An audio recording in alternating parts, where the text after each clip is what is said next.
ಯತ್ನಾಳ್ ಬಿಜೆಪಿಯಿಂದ ಉಚ್ಚಾಟನೆಯಾದ ಹಿನ್ನೆಲೆಯಲ್ಲಿ ಅಫ್ಜಲ್ಪುರದ ಯತ್ನಾಳ್ ಅಭಿಮಾನಿಯಿಂದ ವಿಶೇಷವಾದಂತಹ ಸೇವೆಯಂತೆ. ಅದು ಯತ್ನಾಳ್ರನ್ನ ವಾಪಸ್ ಬಿಜೆಪಿಗೆ ಸೇರಿಸಿಕೊಳ್ಳಬೇಕು ಅಂತ ಅಭಿಮಾನಿಯೊಬ್ಬ ಸಂಕಲ್ಪ ಮಾಡಿದ್ದಾನೆ. ಯತ್ನಾಳ್ ಅಭಿಮಾನಿಯಿಂದ ದೀರ್ಘದಂಡ ನಮಸ್ಕಾರ. ಓಕೆ, ಯತ್ನಾಳ್ ಅಭಿಮಾನಿ ಮಳಸಿದ್ದಪ್ಪ ಅಂತ ಆತನಿಂದ ಈ ಸೇವೆ ಆಗ್ತಾ ಇದೆ. ಸೋಲಾಪುರದ ಶ್ರೀ ಸಿದ್ದೇಶ್ವರ ಸನ್ನಿಧಿಯಲ್ಲಿ, ಸಿದ್ದರಾಮೇಶ್ವರ ಸನ್ನಿಧಿಯಲ್ಲಿ ದೀರ್ಘದಂಡ ನಮಸ್ಕಾರ ಹಾಕಿ ಯತ್ನಾಳ್ನ ಬಿಜೆಪಿ ವಾಪಸ್ ತಗೊಳ್ಬೇಕು ಅಂತ ಸಂಕಲ್ಪ ತೊಟ್ಟಿದ್ದಾರೆ.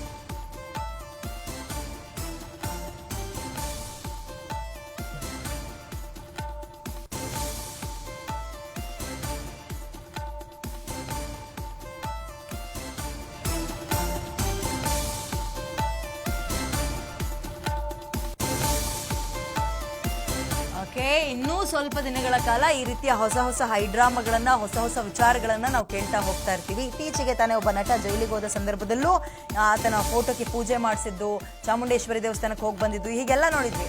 ಇದೀಗ ಅದು ರಾಜಕೀಯ ನಾಯಕರ ವಿಚಾರದಲ್ಲೂ ಕೂಡ ಮರುಕಳಿಸ್ತಾ ಇದೆ ಅಂತ ಹೇಳ್ಬೋದು. ಯತ್ನಾಳ್ ಪಕ್ಷದಿಂದ ಉಚ್ಚಾಟನೆಯಾದ ಬೆನ್ನಲ್ಲೇ ನೋಡಿ ಈತನೇ ಸೋಲಾಪುರದಲ್ಲಿ ಅಭಿಮಾನಿ ವಿಶೇಷ ಸೇವೆಯನ್ನು ಸಲ್ಲಿಸ್ತಾ ಇದ್ದಾನೆ. ಏನಂತ, ಯತ್ನಾಳ್ನ ವಾಪಸ್ ಪಕ್ಷಕ್ಕೆ ಸೇರಿಸ್ಕೊಳ್ಬೇಕು ಅಂತ. ಓಕೆ, ದೀರ್ಘದಂಡ ನಮಸ್ಕಾರ ಹಾಕಿ ದೇವರಿಗೆ ಒಂದು ಸಂಕಲ್ಪ ಮಾಡ್ಕೊಂಡಿದ್ದಾನಂತೆ. ದೇವರು ಅಷ್ಟು ಅಂತಾರ ಅಥವಾ ಸುಮ್ನೆ ಹೋಗಪ್ಪ ನಿನ್ ಕೆಲಸ ನೀನ್ ನೋಡ್ಕೋ ಅಂತ ಸುಮ್ನೆ ಆಗ್ತಾರ? ನೋಡೋಣ ತಡೀರಿ. ಓಂ ಶ್ರೀ ಗುರು ಬಸವಲಿಂಗಾಯ ನಮಃ. ತಮ್ಮೆಲ್ಲರಿಗೂ ಶರಣಾರ್ಥಿ. ತಮ್ಮೆಲ್ಲರಿಗೂ ಯುಗಾದಿ ಹಬ್ಬದ ಅಮಾವಾಸ್ಯೆ ತಮ್ಮೆಲ್ಲರಿಗೂ ಶುಭಾಶಯಗಳನ್ನು ಹೇಳುತ್ತಾ, ಇವತ್ತು ನಾನು ಸೋಲಾಪುರ ಜಿಲ್ಲೆಯಲ್ಲಿ ಶ್ರೀ ಸಿದ್ದರಾಮೇಶ್ವರ ಐಕ್ಯ ಸ್ಥಳಕ್ಕೆ ಬಂದಿನ. ಇಲ್ಲಿ ನಾ ಯಾಕೆ ಬಂದಿನಂದ್ರೆ, ಸಿದ್ದರಾಮೇಶ್ವರಿಗೆ ಏನು ಕೇಳ್ಕೊಳ್ಳೋದಂದ್ರೆ, ನಮ್ಮ ಬಸವನಗೌಡ ಪಾಟೀಲ್ ಯತ್ನಾಳ್ ವಿಜಯಪುರ ನಗರದ ಶಾಸಕರಾದ ಬಸವನಗೌಡ ಪಾಟೀಲ್ ಯತ್ನಾಳಗೌಡರಿಗೆ ಉಚ್ಚಾಟನೆ ಮಾಡ್ಯಾರೆ. ಆದ ಕಾರಣ ನಾನು ಅವರು ಯತ್ನಾಳ್ ಅವರ ದೊಡ್ಡ ಅಭಿಮಾನಿ ಇದ್ದೀವಿ. ಆದ ಕಾರಣ ಅವರಿಗೆ ಮತ್ತೆ ಮರಳಿ ಬಿ ಜೆ ಪಿಗೆ ಅವರಿಗೆ ತರಬೇಕು. ಅದಕ್ಕಾಗಿ ನಾನು ಇವತ್ತು ಸಿದ್ದರಾಮೇಶ್ವರ ಸಮಾಧಿಗೆ ಬಂದು ನಾನು ದೀರ್ಘದಂಡ ನಮಸ್ಕಾರಗಳನ್ನು ಸಲ್ಲಿಸಿ, ಮತ್ತು ಇದು ನಮ್ಮ ಮತ್ತೆ ಬಿ ಜೆ ಪಿ ಮರಳಿ ತೊಗೊಂಡ್ರಂದ್ರೆ ಸಿದ್ದರಾಮೇಶ್ವರ ಅವರಿಗೆ ಬಂದು ಮತ್ತು ಬಸವ ಕಲ್ಯಾಣಕ್ಕೆ ಹೋಗಿ ಮತ್ತು ಕೂಡಲ ಸಂಘಕ್ಕೆ ಹೋಗಿ ಸಂಗಮದಲ್ಲಿ ಸ್ನಾನ ಮಾಡ್ಕೊಳ್ಳೋಕ್ಕೆ ಸಂಕಲ್ಪ ಮಾಡೀನಿ.